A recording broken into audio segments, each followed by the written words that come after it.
The UK-France migrant deal, meant to curb channel crossings, is unraveling, and I'm diving into why it's failing. Patrick Christie's on GB News called it in tatters, pointing to the one-in, one-out policy's flaws. The deal lets some migrants return to France if the UK accepts others legally, but critics like Christie's argue it's no deterrent. Over 37,000 crossings in 2025 show the issue's scale. Smugglers exploit weak enforcement, and France's patchy interception is stopping only a third of boats adds fuel. The UK's £480 million to France isn't working. Let's break down the numbers. Home Office data says 13,167 migrants reached the UK in 2025. But France stopped just 8,347. That's a failure rate of nearly two-thirds, despite Britain paying £480,000 daily to French patrols. Christie's highlights how smugglers grab boats with up to 63 people,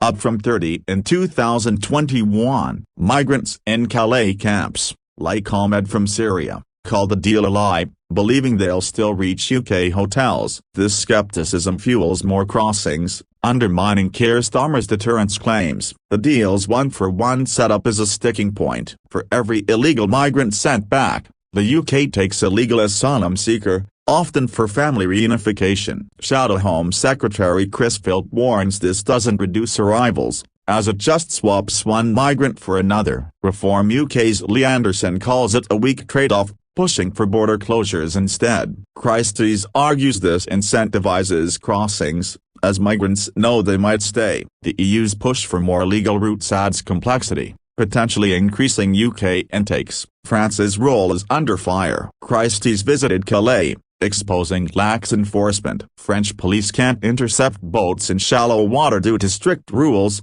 letting smugglers exploit loopholes. A planned rule change by summer 2025 might help, but doubts linger. French Interior Minister Bruno Retailleau admits returns could deter, yet Paris long resisted a bilateral deal. Christie's slams this as France enabling smuggling, with videos showing police handing out life jackets, escorting boats to UK waters. Public frustration is boiling over. Christie's points to protests at migrant hotels, like in Epping, where locals won a court ruling to close one. Yet Labour fights to keep hotels open, choosing, as Christie's says, to go to war with the public. He lists 4 options Labour ignored: mass deportations, reviving Rwanda, using HMOs, or fighting locals. With 111,084 asylum claims in Starmer's first year, an 8% rise, the government's plan to clear backlogs by 2029 seems shaky. The economic cost is staggering. Christie's cites a Dutch study estimating each illegal migrant costs taxpayers £400,000 over their lifetime. With 700 crossings in a single day,